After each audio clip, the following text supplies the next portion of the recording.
Inicialmente, boa noite a todas as pessoas presentes. Da minha tela aqui eu não consigo ver todas, mas espero que vocês estejam bem e acomodadas aí da melhor forma. Reitero aí a palavra da Júlia, né? Sintam-se muito à vontade, né, em fazer comentários, anotar, né? A gente vai ter um momento também de diálogo ao final, mas vocês vão ajuntando aí para a gente poder ter uma noite importante de conversa aqui, né? E vocês fiquem muito à vontade, porque talvez seja uma das conversas mais desafiadoras, né? Quando a gente fala de prisão, quando a gente fala de justiça criminal, que é justamente esse tema que aí daqui eu já teço a alegria, né, do convite da Ludmila, da professora Ludmila, para que eu pudesse estar essa noite aqui com vocês, pareando aí o convite aí compartilhado com Dona Tereza, uma grande parceira de muitas lutas e muitos desafios.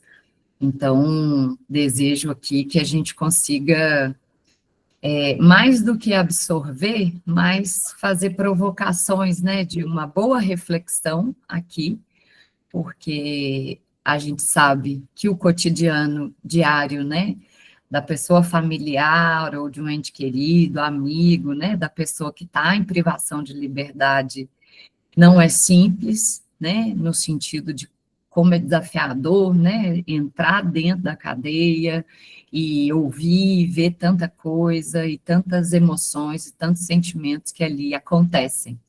Então, a gente, né, eu particularmente fico muito honrada pelo convite, justamente por esse tema ser um tema tão difícil, né? E aí fico feliz por ter tido a honra aqui de poder falar sobre um tema que, aos poucos, também vou me reconhecendo como alguém que possa trazer uma colaboração para falar de racismo, né? Racismo estrutural no contexto da justiça criminal e das prisões brasileiras, e trazer aqui umas reflexões boas, assim, que talvez pode abrir muito aí o coração de vocês, para que vocês não se sintam sozinhas, né, nessa vida, nesse embate, nesse enfrentamento e nesse combate, né. Então, acho que depois aqui, na medida que cada uma de vocês for falando, aí depois eu vou pedir para vocês ir se apresentando, só para a gente ganhar o tempo com a discussão e depois com a fala de cada uma de vocês, para a gente gerar aqui também um vínculo e um espaço seguro, né, de troca e de partilha. Bom, como a Júlia pediu, vou me apresentar,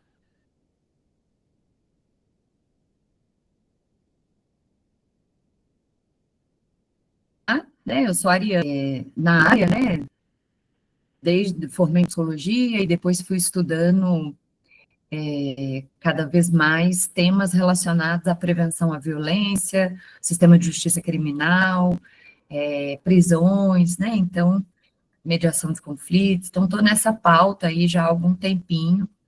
Tem até uma pare aqui, é raro, Ariane. Muito prazer, Ariane. Vi entrando, Mariane. Minha chara é tão raro, você vai entender. Enfim, então eu tenho, né, fiz o doutorado na UFMG, a Ludmila aqui, professora, foi a minha orientadora, e hoje eu estou vinculada ao Conselho Nacional de Justiça, né, pelo programa Fazendo Justiça, em parceria com as Nações Unidas, e tenho uma atuação bem enfática aí, que é da justiça criminal e das prisões no estado de Minas Gerais, né? Uma atuação mais institucional, mais séria, e considerando aí tudo que a gente está passando agora, depois de uma decisão ampla judicial, condenando, né, o Brasil e reconhecendo, na verdade, o estado de coisas inconstitucional das prisões brasileiras, sobretudo o elemento do racismo estrutural como o elemento que está contido nesse estado de coisas inconstitucional, né? Então, a gente vai falar aqui muito sobre isso. Então, vou pedir para passar, e aí eu queria começar, assim, uma reflexão para todo mundo realmente ficar bem à vontade, assim. Tem muitas coisas mais conceituais que eu vou trazer aqui, mas eu vou fazer sempre o exercício de ajudá-las a compreender para que vocês cada vez mais tenham um reconhecimento do que a gente está trazendo aqui. Muito mais do que, vou aprender sobre, né? Mas reconhecer reflexões importantes para que vocês tenham mais propriedade do que já têm para lidar com esse dia a dia, com esse cotidiano da pessoa familiar, de pessoa privada de liberdade, né? Então, por que falar em racismo no Brasil, né? Nós vamos falar aqui um pouco sobre isso. Por que a gente precisa falar, né? Assim, por que se fala tanto em racismo, né? E vou tentar ajudar vocês a deslocarem um pouco também, de fazerem essa reflexão da vida também de vocês, né? Para a gente fazer um movimento junto aqui, para a gente se reconhecer na importância que é reconhecer a presença e a existência do racismo estrutural e toda a sua forma, né?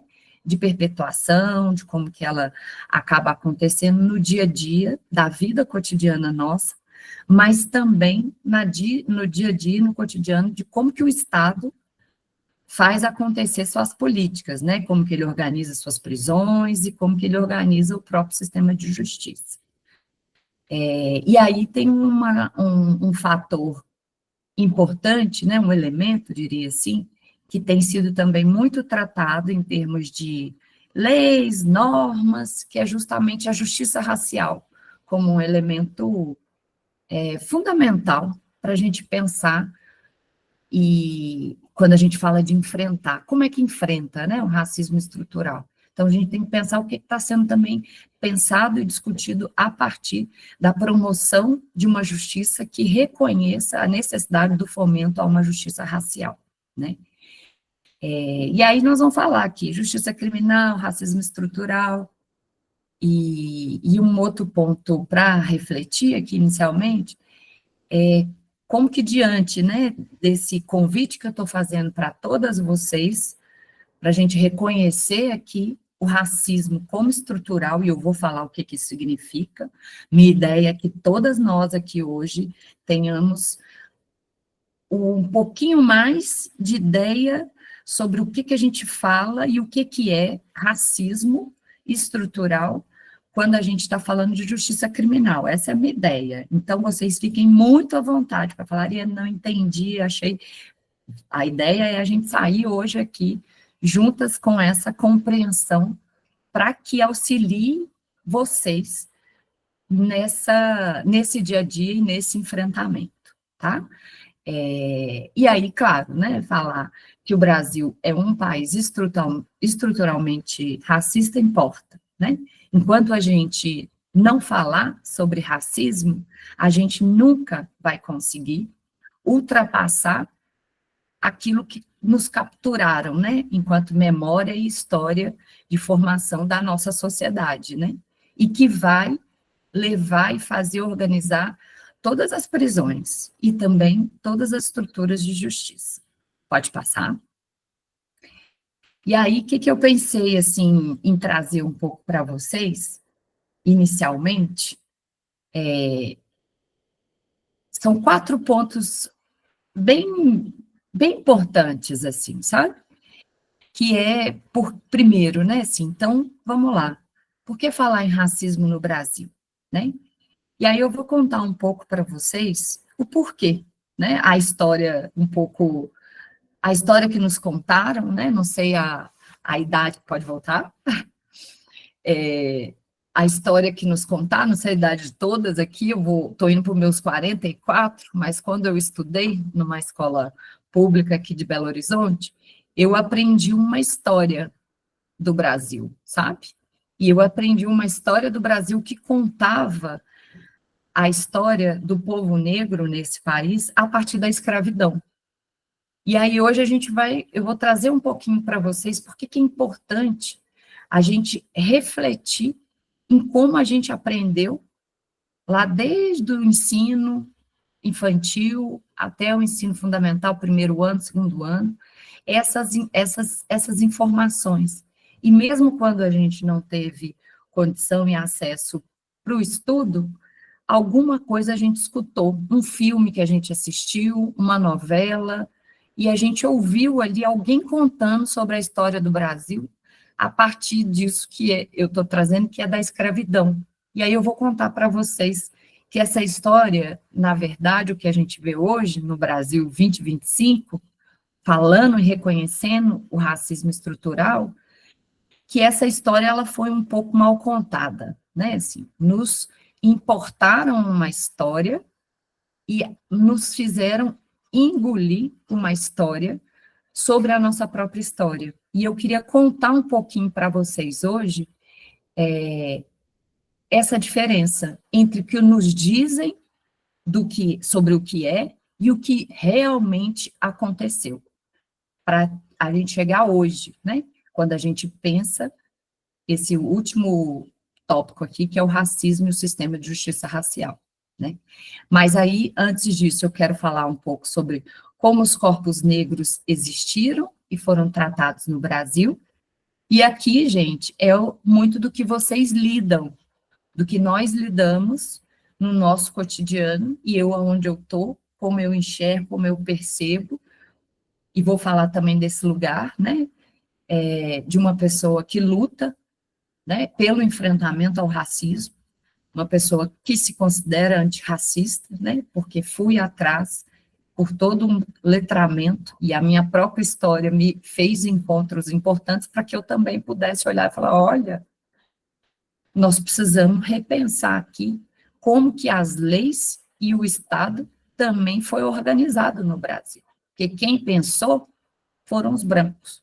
E aí isso tudo vai ter muito a ver com o dia a dia que vocês depois vão poder compartilhar com a gente aqui, das experiências de vocês, para a gente falar um pouco do racismo na prática. E aí, por fim, né, falar aqui sobre o racismo no sistema de justiça racial, definições importantes que eu vou querer muito que vocês lembrem e memorizem para que vocês se fortaleçam e reconheçam para melhorar as condições de atuação de todas vocês, mas sobretudo nessa lida, né, de quem circula o ambiente, né, para visitar um familiar dentro das cadeias em Minas, né? Pode passar.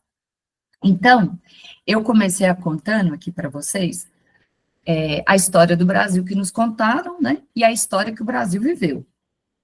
Então, a diferença entre o que dizem e o que realmente aconteceu.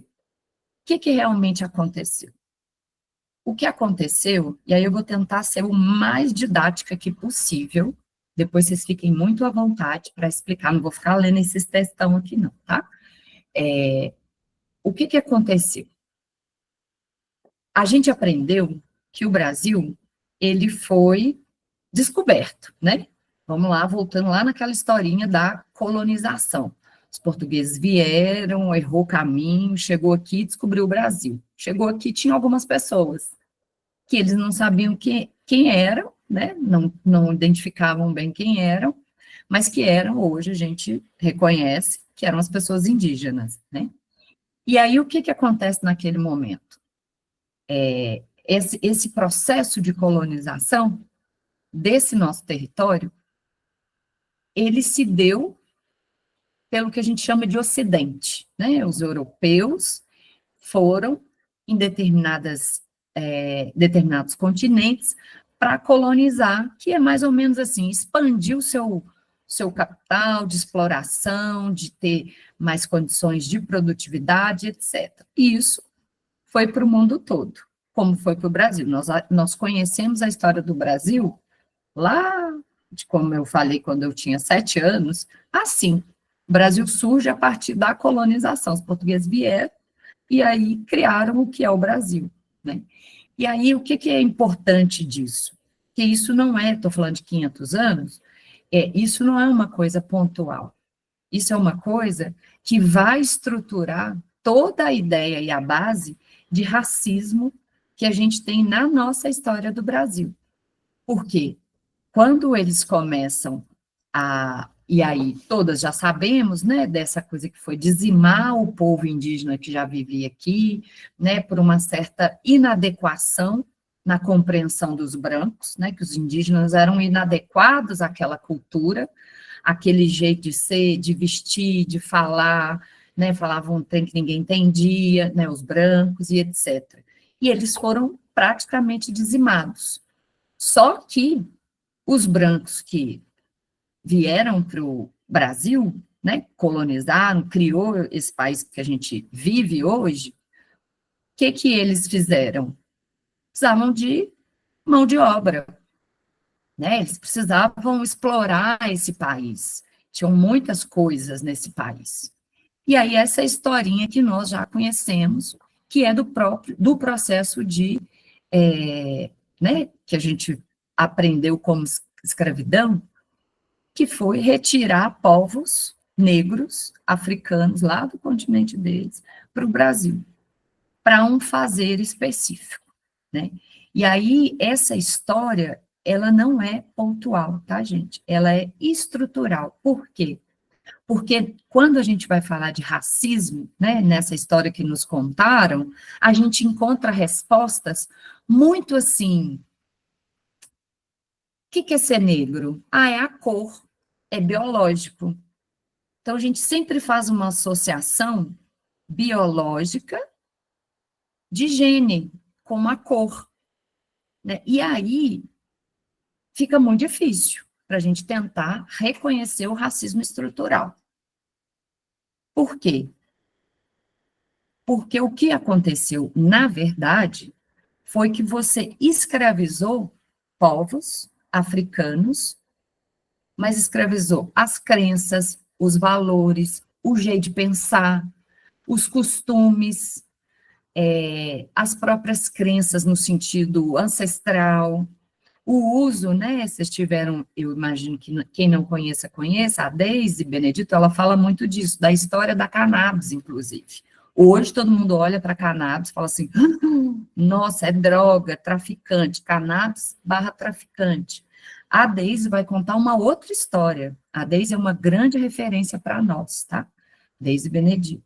E ela vai falar justamente isso, dos traficados, né, o povo africano que foi traficado para o Brasil, para os traficantes no século XXI, e no momento hoje que a gente está. A gente sabe, a maior parte da população que está privada de liberdade, ela é privada de liberdade em razão de uma coisa que chama tráfico de drogas.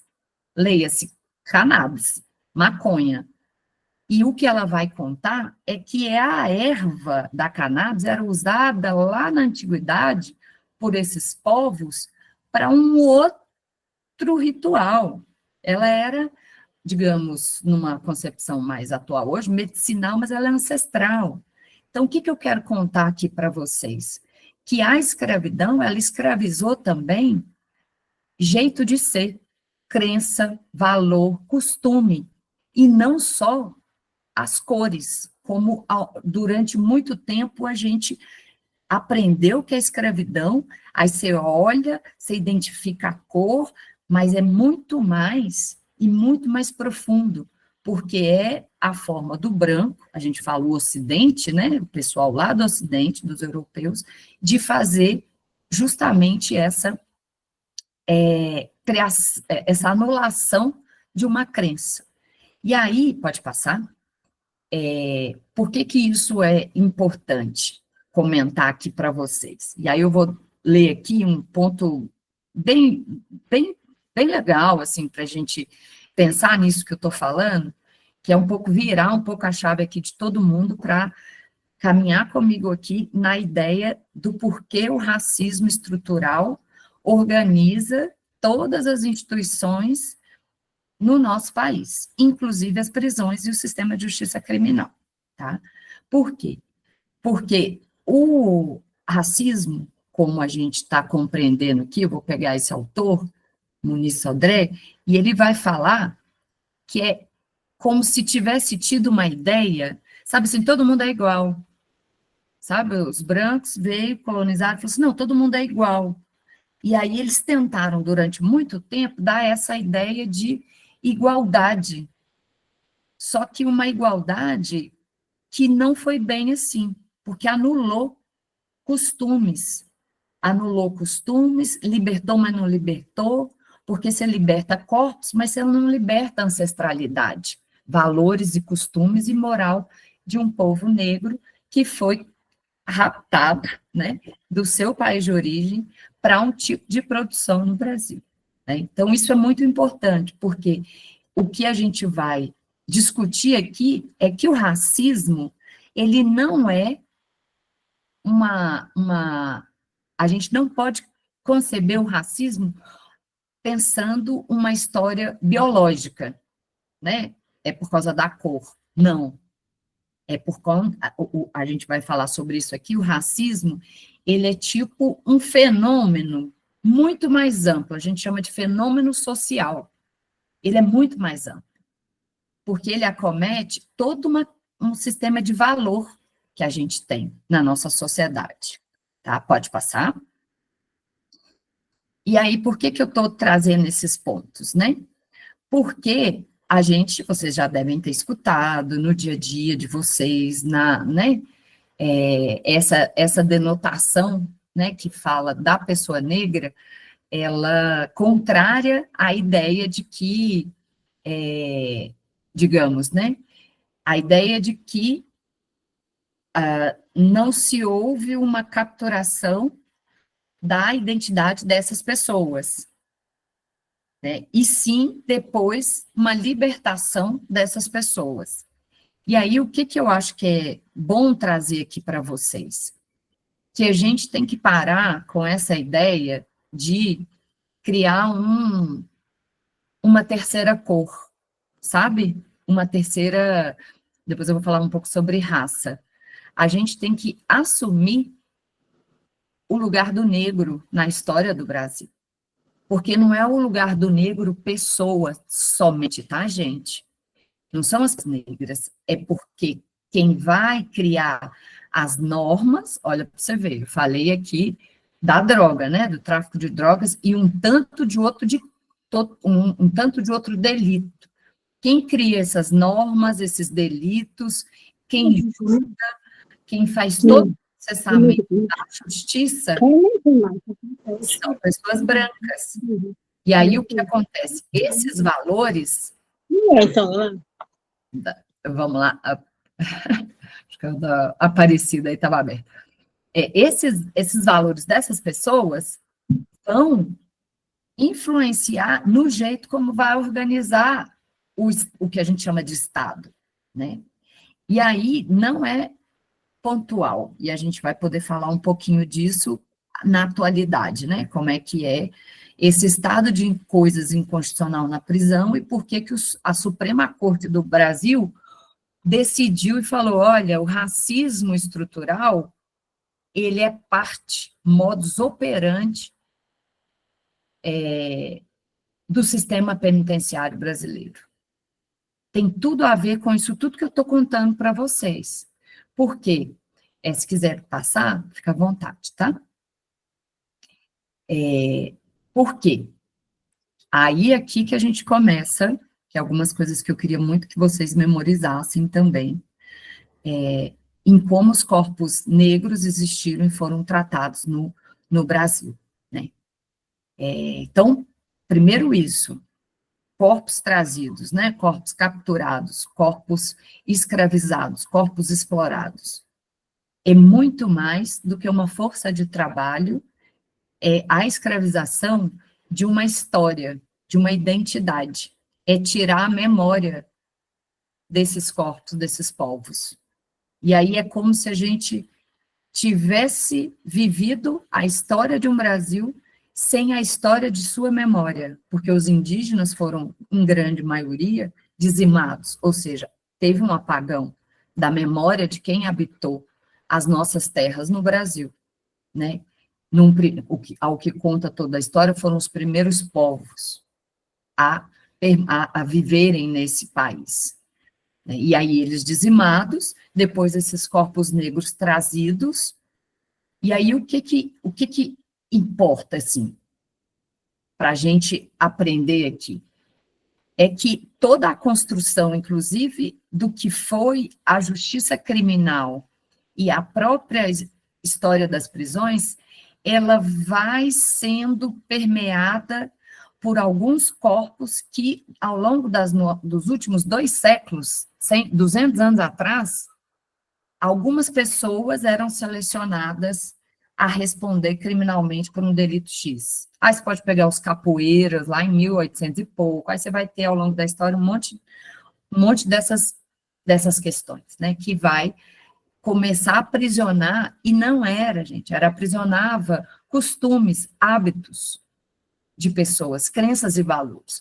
Por óbvio, a gente tem um marcador aqui, que é uma estratificação, vamos dizer assim, é uma desigualdade, porque se os corpos negros foram escravizados, trazidos para o Brasil, e aí colocados num lugar de trabalho na exploração, como é que essas pessoas vão trabalhar depois? Aí tem resistência, que aí é a história bonita, que não nos ensinaram e que a gente precisa aprender, que é a história da resistência negra, é a história do reconhecimento que as nossas instituições são racistas, é a história do reconhecimento de que, se a gente não reconhecer o Brasil como um país racista, a gente não consegue enfrentar o problema do racismo estrutural no Brasil, né? E aí, de todas as formas, desde a forma como é estruturado o kit que tem que levar a forma como passa no Boriscan, a forma como um tanto de coisas que vocês devem saber muito melhor e na pele como eu, né? E aí, o que aqui é importante também, né? Que a gente está aqui, então, numa disputa, não é de narrativa, não, tá? É uma disputa de valor, de crença, de pessoas, de identidades, né? E é uma disputa que, se a gente não constrói meios objetivos, mas também de narrativas, claro, para legitimar, o que devemos fazer ao racismo é como se a gente renunciasse e a coisa mantivesse do jeito que ela está, né? E aí a gente precisa superar essas contradições, né? E aí eu quero mais uma vez chamar a atenção para o momento que a gente está vivendo histórico, que é uma decisão do Supremo que veio a partir de uma condenação das Nações Unidas, em que o o PSOL provoca o Supremo, dizendo que você não vai responder, não? Nós precisamos tomar uma atitude, porque olha como é que estão as prisões no Brasil. E aí o Supremo decide e fala, sim, é um estado de coisas inconstitucional. E o racismo estrutural é o que organiza essas relações de manutenção desses corpos negros como se fossem subjugados, né? É como se tivesse uma história sendo recontada, é uma releitura da história, né? Como se o lugar da pessoa negra coubesse à seletividade penal, né? Quem passa um dia lá na audiência de custódia, né, equipe do Cris, Ludmilla e tal, passa um dia na audiência de custódia, para você entender, né? Vocês não, porque vocês já conhecem muito mais. Mas quem passar, quem não entende, passa lá um dia. 40% das pessoas que passam na audiência de custódia no mês estão em situação de rua. Quem são as pessoas que estão em situação de rua em Belo Horizonte hoje? Né? Quais são os agravos associados a essas pessoas? Agravos que eu falo assim, as vulnerabilidades e tudo. Então, assim, tem um racismo estrutural que ele está em todo lugar. E ele vai organizando, inclusive, as instituições, mas as ruas também. E ele tem cor. E a cor importa. Por isso que falar de racismo importa. Para mim, hoje, é o tema mais central quando a gente fala de qualquer forma de reparação, de reconhecimento e de direitos humanos no Brasil. Pode passar, Júlia, por favor. E aí, conceitos aqui importantes para a gente não esquecer, né? Não é nessa parte aqui não, daqui a pouco eu entro e falo. Isso aqui é contando um pouquinho também para vocês, isso que é a construção da identidade negra, né, assim, se a gente não recontar a construção da identidade negra, a gente vai ficar contando pela história da escravidão. Não, escravizou identidades, não só força de trabalho. Isso não é pouco, é muito também, né? Então, o que a gente precisa? Primeiro, meu pedido para vocês é que a gente reconheça, que a gente vai falar de exemplos aqui, mas que a gente reconheça, assuma a existência do racismo estrutural. Porque se a gente não reconhecer e não assumir, a gente vai ficar achando que, não, mas eu não sou negra, né? Então, não. O povo negro também está cansado, né? De resistir e de lutar. E essa é uma luta que precisa ser de todos nós, porque a gente precisa reconhecer e lutar para que a nossa democracia lute contra toda e qualquer forma de racismo no Brasil, principalmente a estrutural. Ela é o que organiza as nossas instituições, é a que organiza o nosso Estado brasileiro, e isso é muito complicado. Então, por exemplo, quem aqui já não escutou, já não ouviu, no jogo de futebol, que for essa associação entre negro e macaco? Isso também está na história. É identificar a pessoa negra como algo biológico. É aquela lógica que eu falei assim, biológico. Definir a pessoa negra dentro da biologia dela. Então, não é só uma biologia estética, é uma biologia da natureza daquela pessoa. E isso também, até essa forma de racismo, ela também é precária, nesse sentido de tentar associar a pessoa negra a um animal, a algo evolucionista ali, né, na lógica do Darwin, que eu já falei antes aqui. Pode passar? E aí, o que eu queria contar aqui para vocês? Que na nossa história do Brasil, então, isso aqui foram reflexões iniciais para vocês entenderem, né, como que foi um pouco essa história que nos contaram, como que foi desafiador, e como é desafiador para o próprio povo negro resistir, né, então, o quilombo é uma forma de resistência, associação de familiares de pessoas privadas de liberdade é uma forma de resistência, então, existem inúmeras formas de resistência. Mas se a gente não também tá junto com essas formas de resistência, a gente não vai conseguir também transformar isso aqui, que é as leis e o Estado, né? É quem constrói e quem decide as políticas.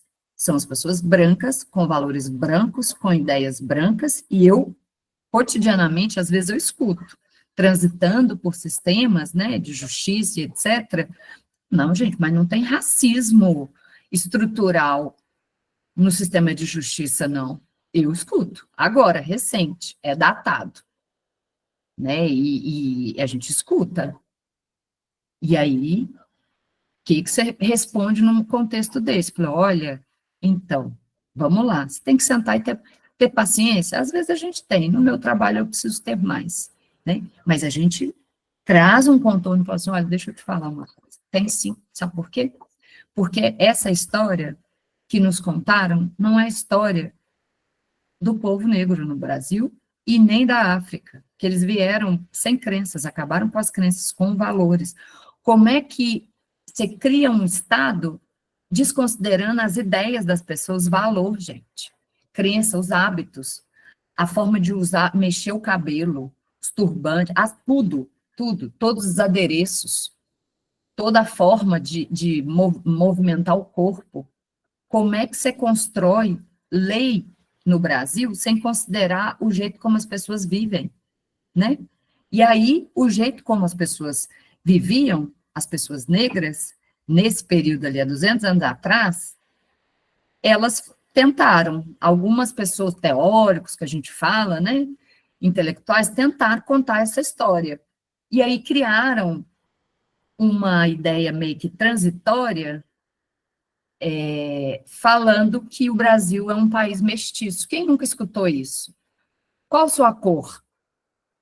Ah, eu sou meio morena, assim, não sou preta, né? Sou negra, mas sou meio bombom, mas sou meio assim, mestiço. A mestiço é uma coisa mais datada, né, de um tempo atrás, mas assim, a ideia do mestiço, a ideia da mistura, a ideia de que o Brasil não é um país nem branco nem negro, ele é misturado, sabe? Essa coisa misturada. Essa ideia, gente, não tenham dúvidas, de misturar deu um problemão para nós, porque o racismo no Brasil é difícil demais de enfrentar, porque o trem está todo misturado na cabeça da gente, justamente pela ideia do não reconhecimento da história do negro no Brasil. É como se o negro, a gente olhasse, é o negro retinto. É também, mas capturou as crenças e deu outro lugar que desreconhece as violações de direitos que essas pessoas, ao longo das nossas histórias aqui brasileiras, passaram.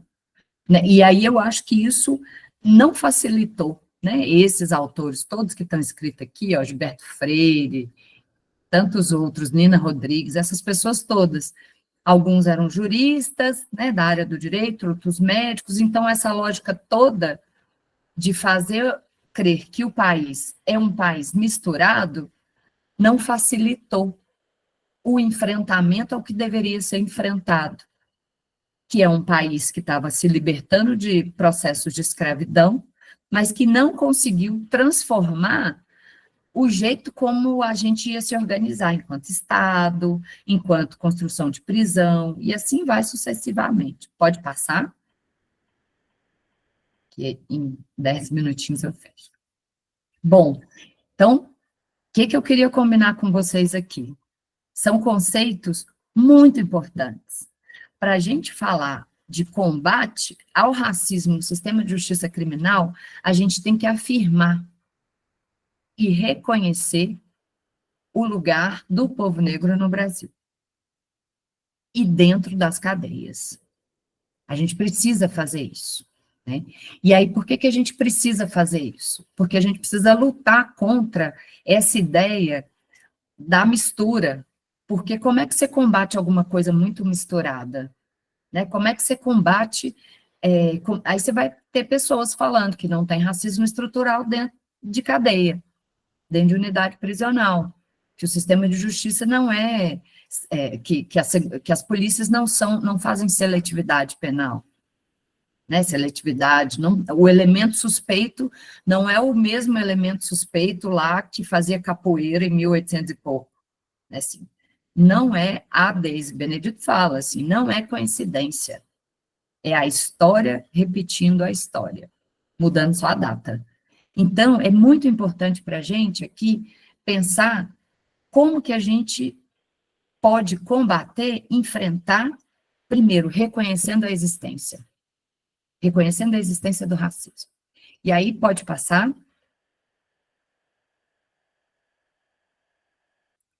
Bom, pode passar isso também, que aí eu vou entrar num ponto aqui, estou vendo, ó. Entrando agora no nosso último tópico, que aí depois eu vou fazer umas perguntinhas e a gente abre para um diálogo. Para a gente aprender aqui um pouco. Ariane, então, o que é o racismo, então? Me conta. Vamos lá. O que eu contei até agora foi um pouco da história que nos contaram e da forma como o Estado foi criando as normas, as leis, com a história que nos contaram, né? Os brancos criando leis para o povo negro, né? Como se essa ideia da mestiçagem fosse resolver o problema de tudo que o país se construiu sendo um país colonial racista, ó, escravagista, né? E que ali o racismo se estruturou. Né? E o que é importante, então? O que é racismo? O que é racismo? Vamos lá. Racismo não é uma pessoa falando para outra, olha, racismo, primeira coisa, para vocês lembrarem, assim, fenômeno. O que é um fenômeno? É porque é uma coisa ampla, que perpassa tudo nas nossas vidas. é de um para um, de uma pessoa para outra, é de um grupo para o outro, de uma família para outra, é dentro de uma padaria quando você entra, dentro da defensoria pública quando você vai tentar ser atendido, quando você vai acessar o Ministério Público, quando você entra dentro de uma unidade prisional, de uma cadeia, quando você entra dentro do Poder Judiciário, quando você está numa audiência, o racismo, ele vai permear, isso que eu estou falando que é fenômeno social e político, ele vai permear todas as nossas coisas das nossas vidas, tudo, permeia tudo. Então, ele não é uma coisa específica, ele é uma coisa ampla. Eu diria, para facilitar o entendimento de vocês, que é um jeito como a nossa sociedade organiza, tá? O racismo é o jeito como a nossa sociedade se organiza, é um fenômeno que aqui a gente usa, né? Social e político complexo, né? Com raízes históricas, um pouco dessa história que eu contei aqui, e que ele está presente em diversos lugares do mundo. Não achem vocês que em países de primeiro mundo, que a gente fala de primeiro mundo, eles não são racistas, são ao longo da história. Mas eu não vou entrar nisso aqui agora. E aí, o que é importante também a gente saber? Uma outra dimensão. Então, racismo é isso, tá, gente? É um fenômeno social com raízes históricas, que perpassa toda a nossa estrutura de relação, e que não faz bem, que viola corpos, viola direito, viola emancipação, viola autonomia, julga, subjuga, na verdade, né? Maltrata, humilha, ofende, né? Isso é um ponto. Outro ponto importante para dizer, que é justamente essa história dessa noção de raça. É a raça para justificar a estratificação social. Vou tentar explicar isso aqui. Resultando na forma como a gente subjuga grupos escravizados, exterminados, racializados, né? Então, há uma discussão muito forte entre cor e raça, e ela é importante. Mas ambas as duas, elas precisam caminhar no nosso reconhecimento de que nenhuma dessas categorias deve eliminar a importância dos valores e das crenças de um povo, tá? Então, quando a gente fala lá no IBGE, né, o IBGE usa algumas classificações de cor: preto, branco, amarelo, indígena e pardo. No Brasil hoje, a gente unifica. Eu, por exemplo, outro dia eu tive uma discussão com a minha filha de 7 anos, e foi bem interessante, porque o pai dela é negro, e a Maria, ela está num processo de autodeclaração, né? E aí a gente vem trabalhando, conversando muito com ela e tudo, e aí foi muito interessante, porque ela falou assim: mãe, você é branca, meu pai é negro, logo, eu sou a mistura dos dois, eu sou parda, aprendi. Eu falei: uai, filha, vamos lá, mas como é que você se sente? O que você considera? E aí fui trazendo. Claro que eu, como uma mulher branca, com todo o receio da minha filha capturar um lugar do povo negro, né? Assim, um lugar, assim, ao longo da vida. E aí está sendo uma experiência, gente, ela tem 7 anos, mas uma experiência bonita, que é poder ver ela refletindo e eu ajudando ela. Não é só mistura, é como você se sente a partir de um reconhecimento de um grupo específico, né? Seu pai é negro, sua mãe é branca, e aí? E aí ela está nessa reflexão: não, mas isso eu tenho mais do meu pai. Aí ela começa a falar de modos, outros de vida e etc, etc.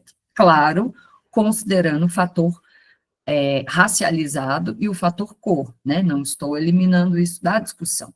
Mas porque se a gente perde essa discussão da crença e do valor, a gente subjuga o que foi capturado ao longo de toda a história e a gente não consegue reverter esses processos, né? Pode passar?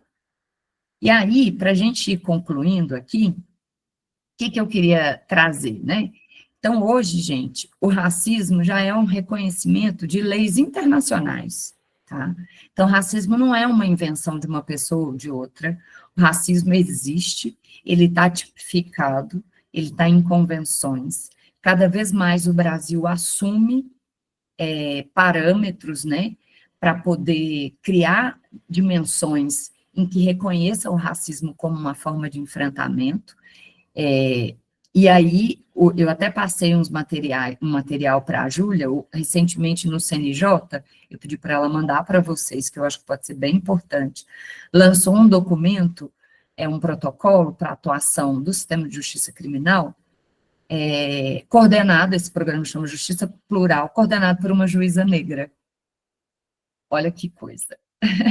E é um protocolo muito importante, porque vai contar toda a diferença entre discriminação, entre racismo estrutural, racismo institucional, todas as outras formas de racismo. Eu quis trazer hoje o racismo estrutural, porque é um curso que está falando sobre direitos e deveres, né, nessa relação aí, sobretudo de direitos, né, nessa relação de pessoas familiares e amigas, de pessoas privadas de liberdade, para cada vez mais ter reconhecimento do que acontece quando alguma coisa vem até vocês.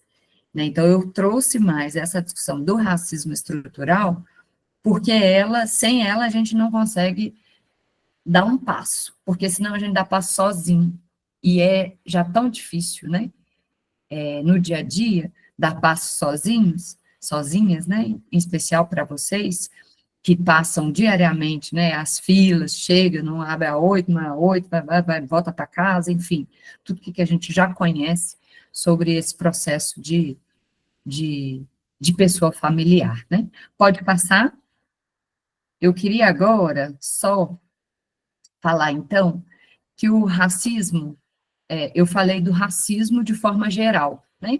Que o racismo, ele é uma forma de organização da nossa sociedade, né? Uma forma política e social, onde um tipo de valor sobrepôs ao valor de um outro tipo de pessoas, né? É o branco e o negro, né? O valor dos pensamentos do branco sobre o valor subjugado da pessoa negra.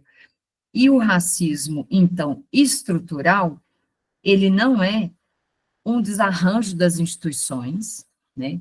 Ele não é uma coisa biológica, patológica, não, o povo está doente, né? O trem está... Não. Ele é como se fosse aqui, ó, uma forma de organizar das instituições que a gente frequenta, que a gente vai, é como se ele arrumasse um jeitinho dentro daquele lugar de funcionar e operar, sobre a lógica do racismo. Então, ele está dentro das estruturas ali, daquelas instituições que a gente frequenta, que a gente vai. Né? Então, quando a gente está falando de justiça criminal e prisões, é uma forma que ele arruma ali de dar um jeito de funcionar e operar.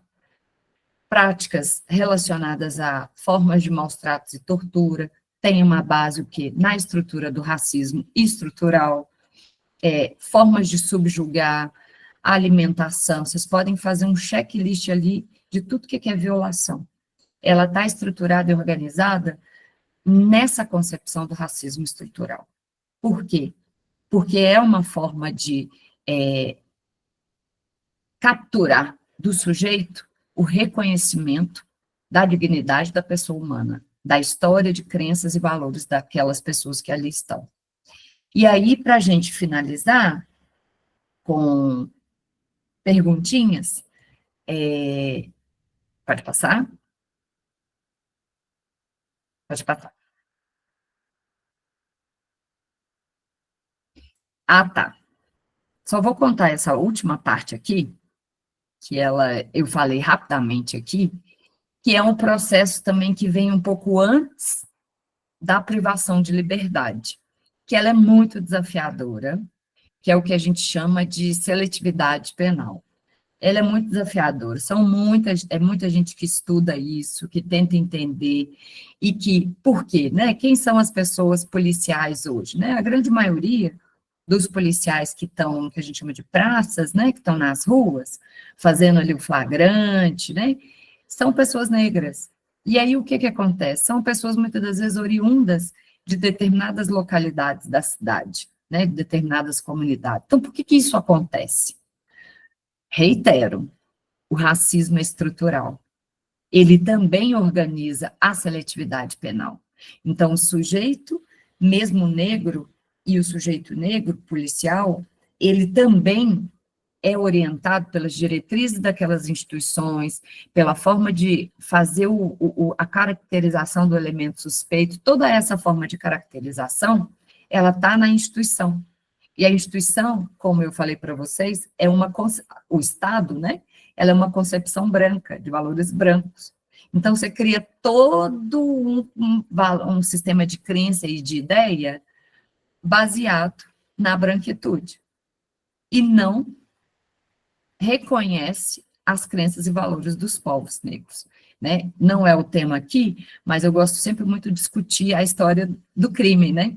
Que aí é um encontro aqui, ó, perfeito, porque a história de como se cria a ideia de crime também vai considerar tudo isso que eu estou falando, esse sistema de crenças, né, dos povos, do povo negro, né, e não reconhece. E aí você tem várias tipificações que têm muito mais relação com os comportamentos do que com o crime em si. E eu não estou falando de crime contra a vida, né?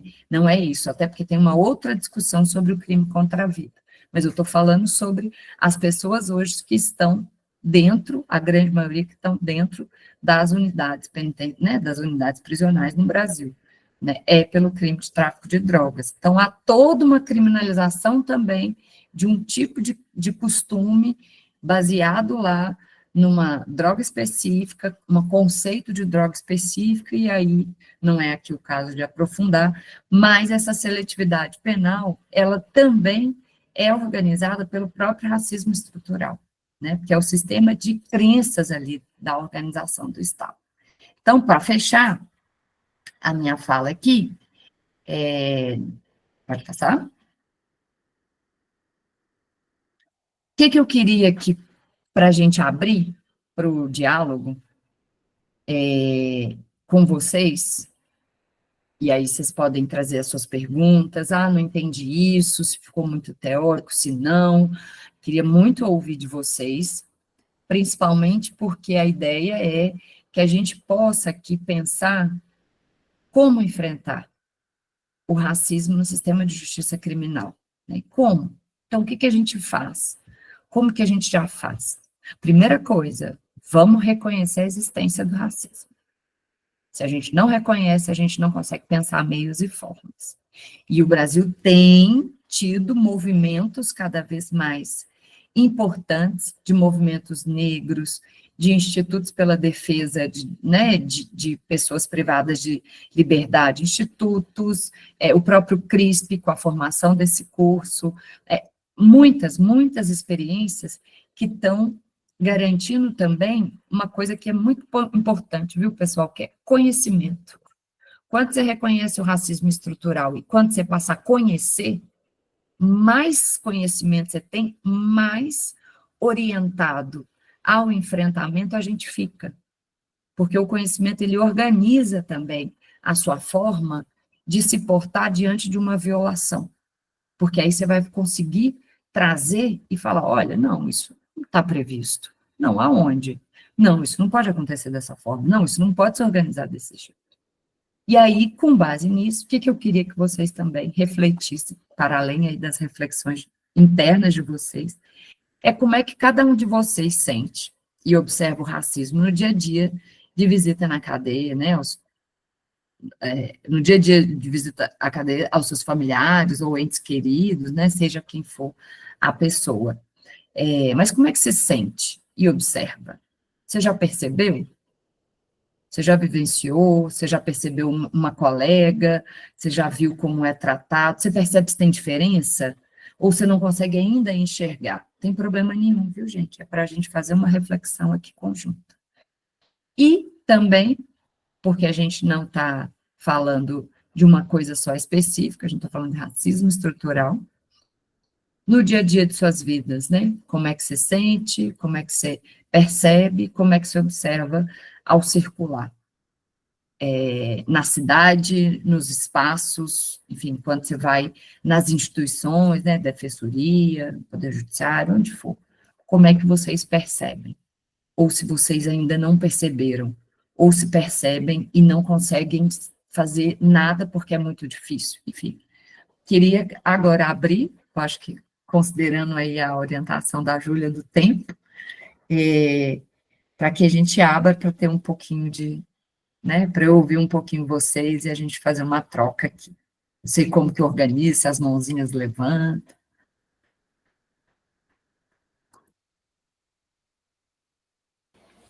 Ariane, foi uma exposição maravilhosa, assim, de uma sensibilidade também, né, porque é um tópico sensível também de abordagem, né, assim, e é uma coisa que as meninas vivem, assim, diariamente, talvez não pessoalmente, mas com um familiar ou com alguma colega próxima que está em uma situação semelhante. Então, eu achei legal essa abordagem no sentido da, do racismo estrutural, porque é o que a gente vem buscando no curso também, que é unir as forças para lutar, sabe? E foi uma parte, você falou isso, né, que a gente tem que lutar no todo, assim. É claro que as experiências individuais são válidas, ó, claro, mas o que a gente vem buscando é lutar sempre por algo maior, assim, e se unir para poder se organizar, na verdade, para poder buscar os direitos serem efetivados. Então, assim, foi maravilhoso. Vou abrir a palavra para as meninas, caso elas queiram falar alguma coisa, compartilhar alguma experiência. Vou esperar um pouquinho para ver se alguém quer se manifestar sobre.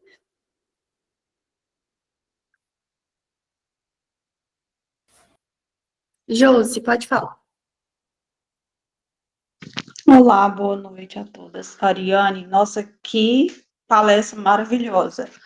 Palestra que vem nos encher, nos fortalecer a cada dia, nos ensinar coisas que a gente não conhece, que a gente às vezes é meio meigo, né, nessas coisas. Eu mesmo sou uma pessoa que eu quase não conhecia muitas coisas, e nesse curso eu tenho aprendido muitas coisas. Então, assim, e meu marido também é negro, a minha filha também, eu tenho uma filha de 1 ano e 2 meses, eu sou branca, né? Eu sou branca e ela também, assim, ela tá na cor que ela ainda tá se definindo, que cor que ela vai ser. Então eu já vejo muitas coisas, porque meu marido, ele já houve muitos racismo para ele, sabe? Assim, quando era mais novo, quando estava na escola. Então a gente vê muito isso. A gente não tem que fechar os olhos, a gente tem que ver, né? E fazer alguma coisa para estar ajudando isso aí, né? Porque isso é uma coisa que o ser humano a gente já faz o erro, né? Já pede, já faz o erro ali e já pensa que a gente tem que caluniar os outros. Não por raça, nem por coisas assim, crença, né? Alguma coisa assim, o futebol, sempre tem alguma coisa para a gente estar brigando ali, né? Mas eu gostei muito da sua aula, assim, que minha filha venha crescer também, sabendo muito o que é isso, né? Porque às vezes ela possa passar, então eu estou aqui para ajudar ela.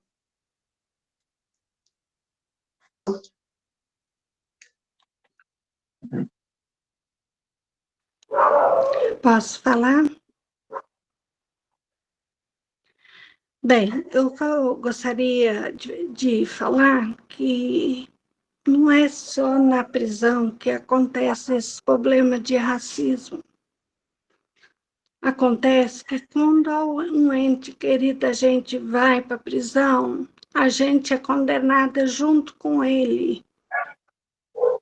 A gente é jogada de lado, os outros te olham de lado, as pessoas somem de você e todo mundo te olha no olho virado. E meu esposo é negro.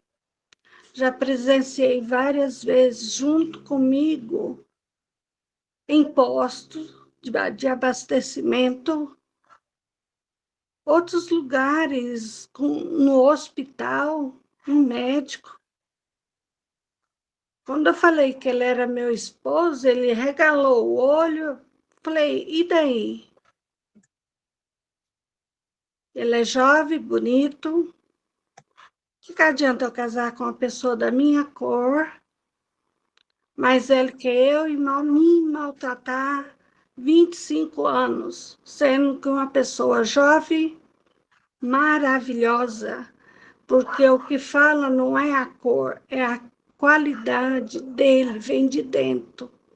Eu acho que todo mundo, nós, somos uma cor só. Eu acho que não deveria existir esse tal de racismo, porque muitas pessoas sofrem com isso. Eu sou contra, e acho que se todo mundo unir as mãos, olhar também, ajudar pessoas que estão de fora, trazer para junto da gente, poder eles sentir que a gente é igual a eles, que não há diferença alguma. A diferença porque pisou um pouquinho errado e foi parar na prisão, isso acontece. A gente sofre, não é isso que a gente quer para os filhos, para o marido, porque está lá é meu filho. Então, a gente é julgada por tudo, não é por não. É por todos os atos de familiares que faz as pessoas virar as costas para você no momento que você mais precisa de ajuda. E muito obrigada, Ariane, doutora Ariane. Você é maravilhosa, amei. Pena que eu consegui pegar só um pouco da sua palestra, porque eu não estou muito bem hoje, como sempre, mas eu queria participar. Liguei a primeira vez, não consegui entrar, mas eu consegui entrar. Muito obrigada. Você está de parabéns por passar para nós o conhecimento de muitas coisas que não sabíamos. Muito obrigada mesmo a todos. Obrigada. Dou a palavra para a próxima. Boa noite para todos, boa noite, doutora Ariane. Eu queria frisar realmente aí o que a dona Cleusa falou, que o preconceito, ele não é só racial. Você tá ali na porta, eles te tratam como se você fosse a bandida. Ali você entrou para dentro, não tem um pingo de respeito. Eles te tratam como se você tivesse cometido crime. Ali eles te tratam assim, como muito pior do que um cachorro. Ainda mais se descobrem que fazia parte de alguma coisa, ou algum tipo de facção, ou alguma coisa dessas coisas. Aí que eles te humilham mesmo. Aí que é te humilhar na frente de outras pessoas que estão lá. No meu caso, eu sofro muito preconceito, justamente por esse caso. Ali eles humilham muito. Tem alguns blocos que são piores do que os outros, que alguns agentes eles usam a farda justamente para humilhar a gente. Então ali o preconceito, ele não é nem tanto racial. O preconceito ali é que família de bandido é bandido.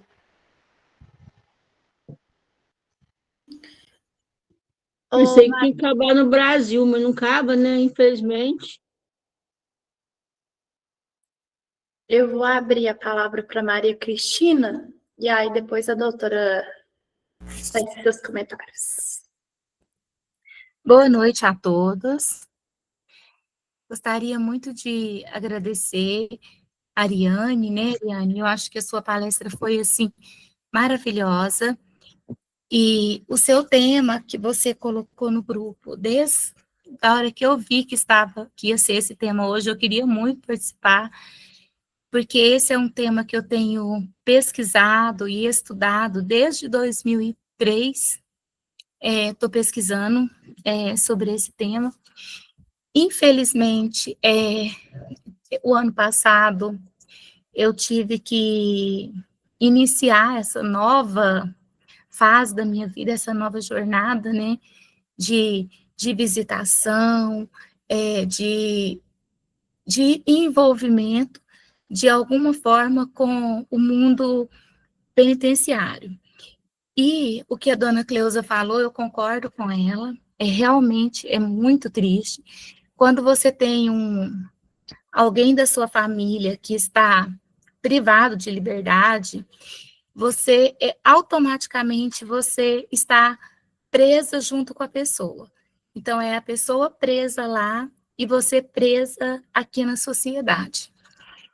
E são muitas questões que envolvem tudo isso, e até que a gente consegue, eu acho que é levantar, porque quando tudo isso aconteceu, até que você consegue levantar e falar, opa, agora sou eu vivendo a realidade que eu vi o Datena falar sobre. Agora sou eu, agora é a minha casa, e o que eu vou fazer com isso tudo? Então, é muito difícil. Mas, para além dessas dificuldades, eu vejo a questão racial muito presente, escancarado, qualquer um que tenha sensibilidade, né? Eu acho que é sensibilidade para olhar, para ver, para olhar e ver, porque muitas vezes a gente pode olhar e não ver. Então, mas para olhar e ver as questões majoritariamente negras dentro dos presídios. Então, assim, o que acontece? Que aquele navio negreiro que chegou aqui um dia no Brasil, ele está, de outra forma, colocado para a sociedade, e de várias formas, né? Então, é isso, eu gostei muito, eu estou aí tendo que escrever meu TCC, tenho repensado muito, a minha questão é a questão da educação, mas é pensar, agora que eu estou nesse mundo, o que falar sobre o presídio, então é uma coisa que eu tenho pensado bastante, como fazer, como escrever sobre isso, e não sei, às vezes eu penso, para que eu fui chamada para essa missão? Deus é muito forte, como que eu vou dar conta disso tudo?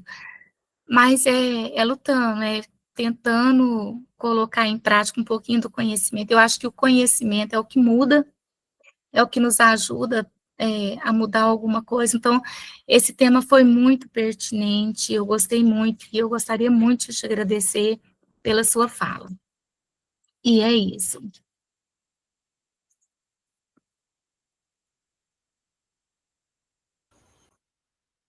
Meninos, alguém mais quer falar alguma coisa?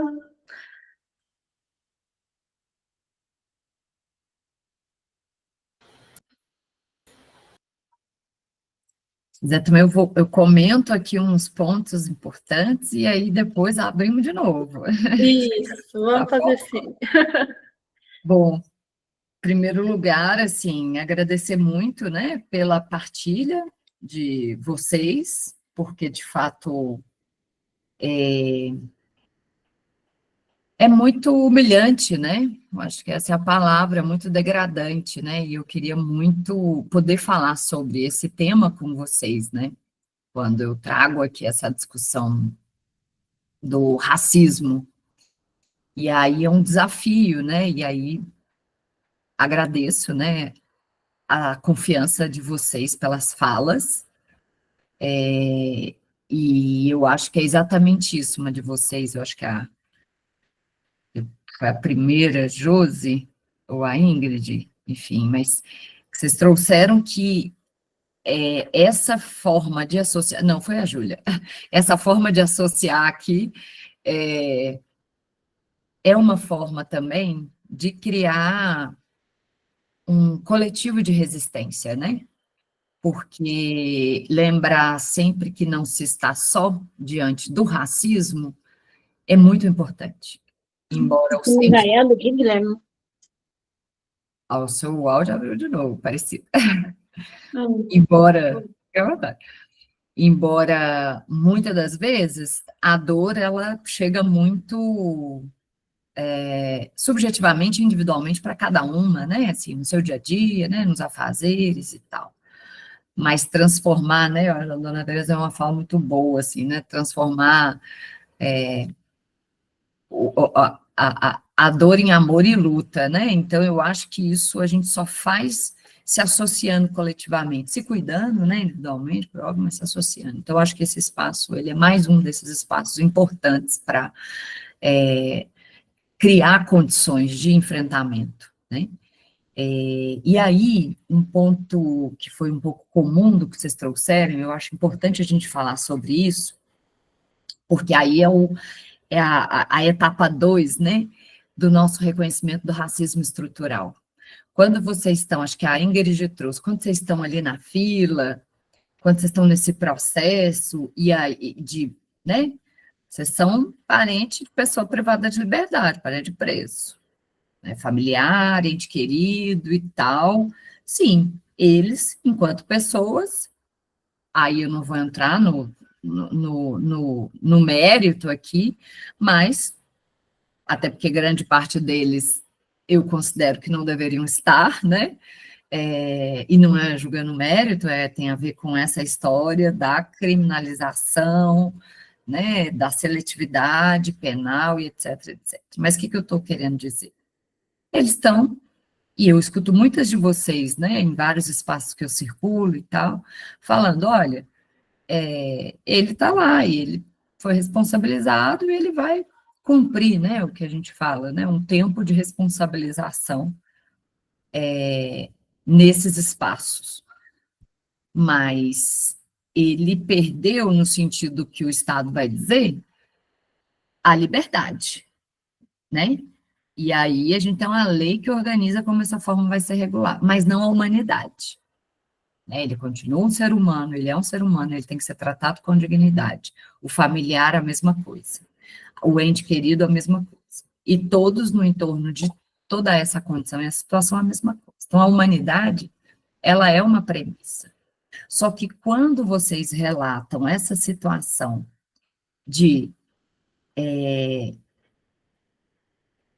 serem humilhadas, né, na família, às vezes, na vizinhança, ou nas filas, ou pelos profissionais que atuam nessa grande engrenagem, o que a gente tem que ter de lembrança? Essas práticas de degradação, de humilhação, todas essas práticas, elas não são de agora nas prisões. Elas são práticas do próprio período que eu contei para vocês, que é trazer esses corpos e escravizar, basicamente, essas almas. Né? Quando os negros foram capturados e trazidos para o Brasil, eles não eram considerados pessoas, sem humanidade. Então, você humilha, você tortura o familiar, o filho, todo mundo. Tudo que estava junto desses corpos sofriam humilhação. Então, não é uma coisa de agora. Então, quando eu falo e trago aqui o elemento do racismo estrutural, é porque isso que vocês vivenciam, ele está organizado pelo racismo. Então, se uma pessoa trata assim, é a forma como o racismo estrutura esses pensamentos. Então, vocês são humilhadas, maltratadas, assim como ele lá dentro, né? Eu acho que Cleusa e Ingrid trouxeram, né? Vocês são companheiras de pessoas, de homens negros, né? Que estão lá, o esposo, né? O namorado, se eu entendi bem. Vocês vivenciam tudo que eles vivenciam, né? O fato de Dona Cleusa, né? Ser uma pessoa branca, que faz dela não receber o que ele vivencia. É como se transportasse todo o racismo para a senhora, assim, né? E aí, a gente precisa reconhecer para conseguir enfrentar, né? Porque, assim, condição de humilhação, maus tratos, não pode estar previsto, né? O Brasil é signatário de muitas convenções de enfrentamento a maus tratos e tortura, não pode. A gente precisa conseguir sempre garantir o acesso para que essas coisas não aconteçam mais. Nosso estado das prisões não foi considerado à toa como um estado inconstitucional, ou seja, tudo que está ali dentro não cabe na Constituição do Brasil, não cabe na cidadania, ou seja, o que vocês vivenciam já foi declarado pelo Supremo Tribunal, pela nossa Corte Maior, não cabe, não pode. E aí, com base nisso, não estou dizendo que a gente vai conseguir transformar tudo isso ao passo que foi compreendido e entendido no país que não cabe.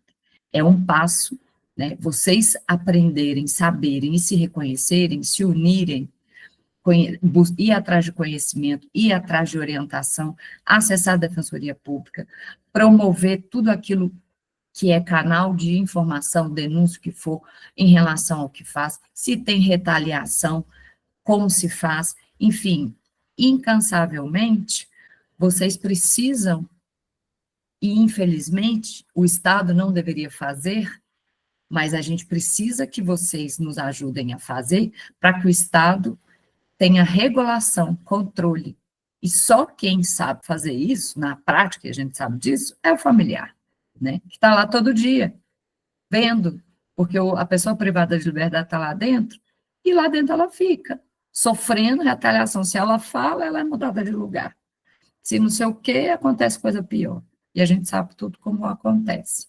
E aí, o que eu acho que é importante é a gente só fazer essa associação da fala de vocês aqui, que eu achei importante, que é tudo isso que vocês sofrem, esse preconceito, né, acho que a Ingrid falou, não é só o preso que sofre, o familiar também. E esse preconceito, ele tem uma organização histórica que se chama racismo estrutural. Então, se vocês são olhadas, tem a ver com a história do racismo. Se eles sofrem tortura, tem a ver com a história do racismo. Porque a consideração é a não consideração que é uma pessoa, entende? Que não tem dignidade, que não é humano. Aí, com uma não pessoa, um não humano, você faz o quê? Maltrata. Não. São humanos e a gente precisa reconhecer que são humanos e que não cabe no Estado brasileiro o racismo estrutural, que faz todas essas práticas reverberarem, né? E eu acho que cada vez mais, Maria Cristina, você que está estudando aí o tema, cada vez mais a gente tem que estudar essa literatura mesmo, para a gente entender as nossas prisões brasileiras, né? Porque é um controle, né, de corpos, que não é só um controle de corpos por conta desse aprisionamento, dessa vigilância, né? Tem um ator que chama Foucault, é um controle de corpos pela nossa própria história, de como que a gente capturou o povo negro no Brasil. Então, tem um elemento aí que a gente precisa reconhecer. E aí eu convido vocês, assim, cada vez mais, se empenharem nesse esforço diário, para além do cuidado com seus entes, né? Mas nesse esforço de conhecer, para reivindicar aquilo que é considerado desumano e degradante. Então, tudo isso que vocês relataram é desumano e degradante. Essa pauta, essa categoria, essa violação, ela está pautada na história da escravidão no Brasil e da forma como nos contaram, né? Então, essa dissociação, eu achei bonito, Cleusa, quando você trouxe, a gente devia ser tudo uma coisa só. Não somos, né? Não somos. Tem pessoas brancas e tem pessoas negras. E a gente precisa reconhecer como um valor, porque eu entendo o seu lugar, né? De uma pessoa que tem um esposo negro. Né? Eu também estou aqui com a minha filha nas questões. E a vontade que dá assim, nossa, não dá para mudar tudo isso, ficar tudo igual? Não, não dá. A gente precisa reconhecer que há diferença. E a diferença, ela é para a gente lutar no reconhecimento da diferença. Não é para apagar ela e misturar, porque aí que tá foda, né? Porque tá difícil, desculpa. Porque tá difícil, né? E aí eu acho que é de fato reconhecer. É reconhecer esse lugar que foi capturado, gente. Foi capturado. Você imagina, nosso país cresceu, nós temos esse tanto de instituição, tanto de política e tudo, capturar, deixaram as crenças de quem criou o país, né? Quem fez a estrada, quem fez o ouro, né? Vai lá em Ouro Preto, minha filha teve Ouro Preto outro dia e está nessa história, assim, de tentar entender por que essas pessoas vieram para cá se elas não queriam. Então, é mais ou menos isso, né? Assim, e aí o meu convite mesmo para vocês é, toda vez que a gente falar sobre essas práticas humilhantes, degradantes, lembrem-se, tem uma estrutura que organiza essas práticas, que está na história do Brasil. E a gente precisa reconhecer para saber como enfrentar. E agora a gente precisa alterando as leis, alterando as formas, dizendo o que pode e o que não pode. Existem meios, né? Conselho da comunidade, a gente tem que contar com o conselho da comunidade, inspeção, as visitas, os canais que vocês têm para compartilhar, os encontros, desencarcera, tudo que é onde vocês puderem agregar, isso só fortalece, tá, gente? Só fortalece a história de vocês, e vocês não ficam se sentindo como se fosse uma sociedade do fracasso. Nossa, ele foi lá, né, fracassou. Nossa, não, pelo contrário, se há uma responsabilização, que o Estado garanta a dignidade. E vocês têm que exigir o direito, né? E a gente tem que mudar isso, né? Claro, vocês já fazem muito, né? Mas é isso. Vou abrir mais para perguntas e voltar, e ver se eu falei aqui sobre os pontos que vocês trouxeram. E desculpa se não foi se esqueci algum pontinho também.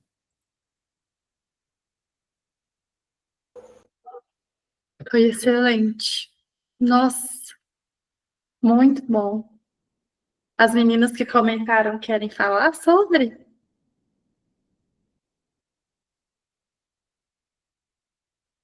Cleusa quer falar? Tô vendo sua carinha aí. Seu microfone está desligado.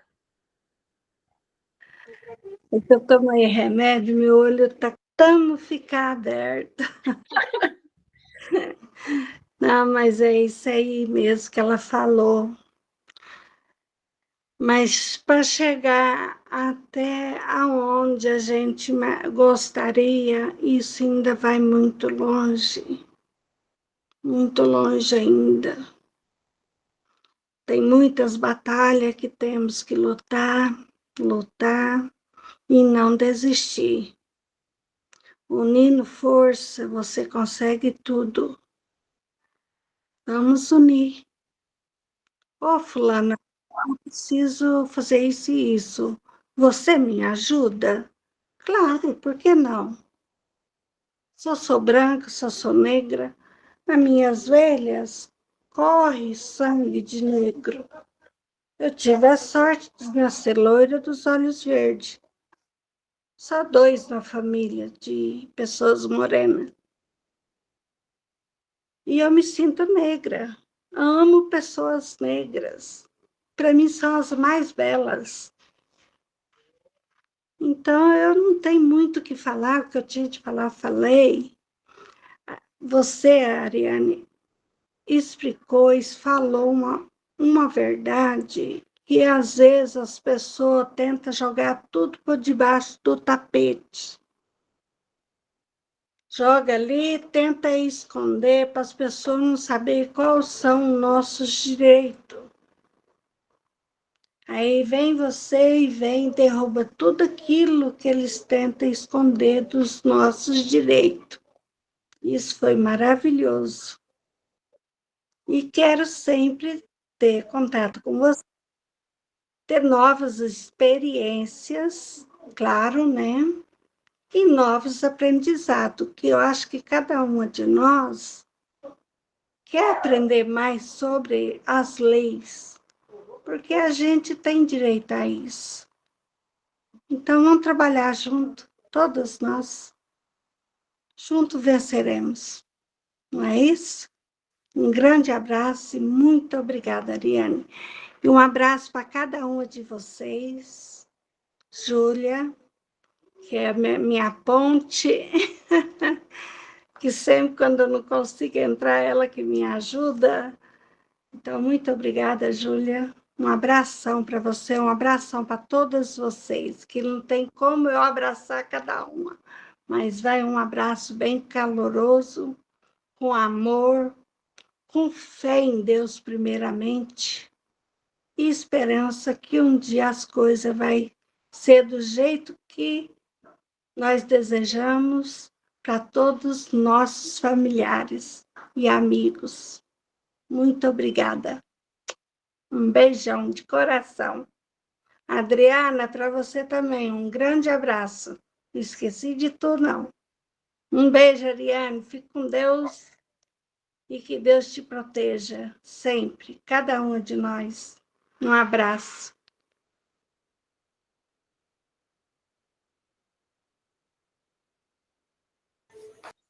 Meninas, alguém mais quer dar uma palavrinha?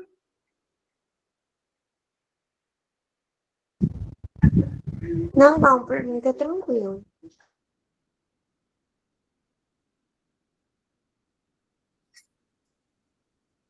Lud, quer falar alguma coisa? Na verdade, quero só agradecer a Ariane por essa aula maravilhosa, por compartilhar conosco essas reflexões tão importantes de uma forma tão sensível. Assim, realmente foi extremamente gratificante e bastante pedagógico te ter aqui hoje. Muitíssimo obrigada.